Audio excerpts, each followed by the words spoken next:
Assalamualaikum warahmatullahi wabarakatuh. Allahumma sholli ala Sayyidina Muhammad wa ala ali Sayyidina Muhammad. Abdullah bin Ubay. Semua keberhasilan Rasulullah Shallallahu Alaihi Wasallam itu membuat hati Abdullah bin Ubay berubah semakin sesak karena dengki. Jika ini dibiarkan, lenyap sudah impianku untuk menjadi pemimpin Madinah lagi seperti dulu. Demikian pikirnya. Aku harus mencari jalan untuk menjauhkan Muhammad dari umatnya. Abdullah bin Ubay mulai menyebarkan desas-desus. Mengapa Rasulullah Shallallahu Alaihi Wasallam memberi bagian harta rampasan kepada Utsman bin Affan? Padahal Utsman tidak ikut ke perang Badar. Ini pasti karena Utsman lebih dicintai dari kita semua.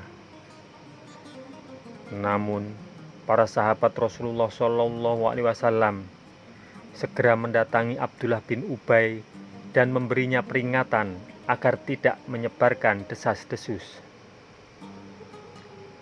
Utsman sudah bersikeras ingin pergi, tetapi Rasulullah Shallallahu Alaihi Wasallam memerintahkan agar tinggal di rumah dan merawat Ruqayyah, putrinya yang sedang sakit.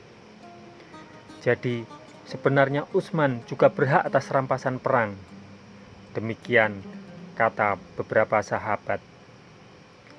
Abdullah bin Ubay terdiam, tetapi ia pun mencari jalan lain. Kemudian disebarkannya desas-desus. Muhammad itu mengajarkan agar kita berpaling dari harta dunia. Tapi sebenarnya harta tebusan yang banyak itu ia gunakan untuk makan dan minum enak, serta memiliki perabotan rumah yang mewah layaknya Kaisar Persia. Sambil menebarkan desas-desus itu, Abdullah bin Ubay diam-diam mendatangi seorang wanita Ansor dan menyuruhnya memberikan permadani yang indah dan sangat mahal kepada Aisyah.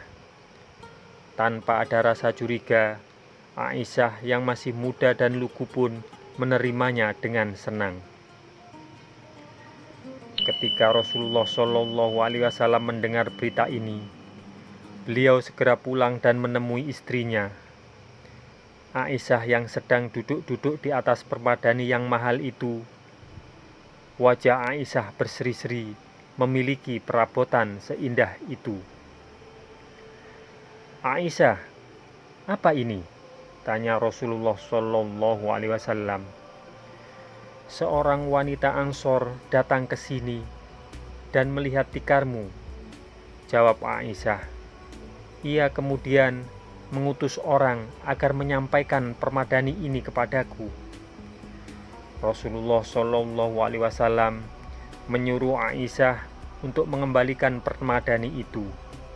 Kemudian beliau tidur di atas tikarnya yang biasa kembali.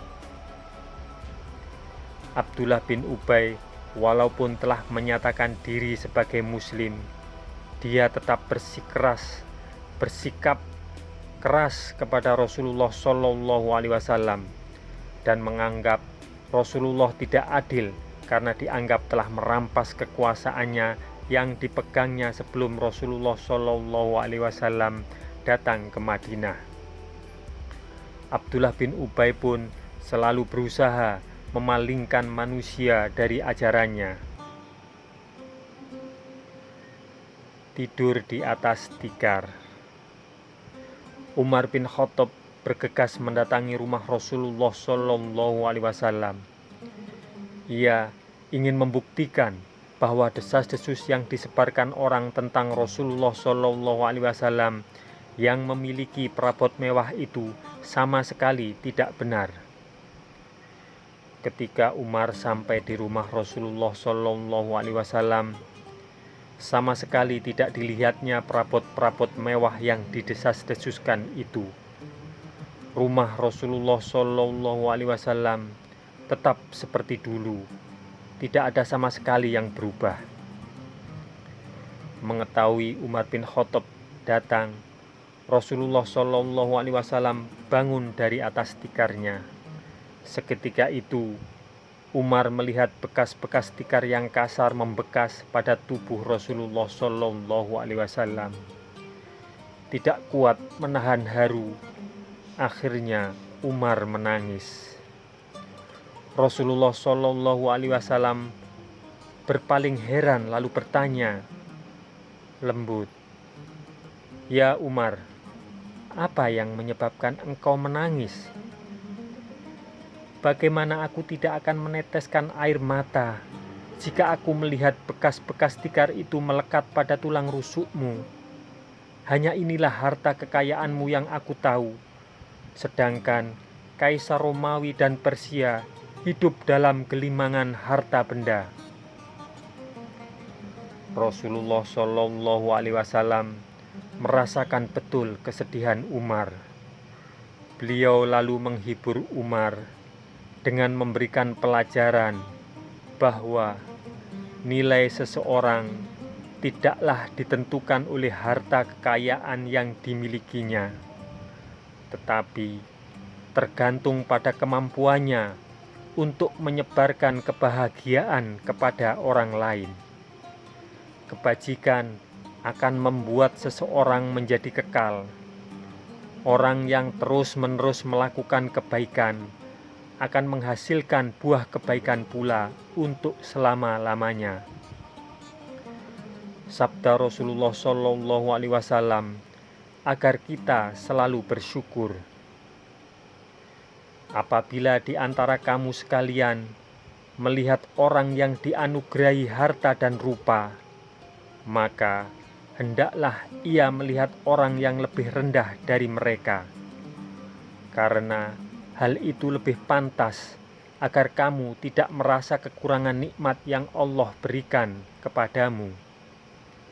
Semoga kisah ini bermanfaat untuk kita semua.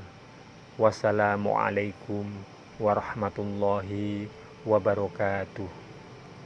Mudah-mudahan kelak kita akan mendapatkan syafaat dari Nabi besar Muhammad Sallallahu Alaihi Wasallam. Amin, amin, amin ya Rabbal Alamin.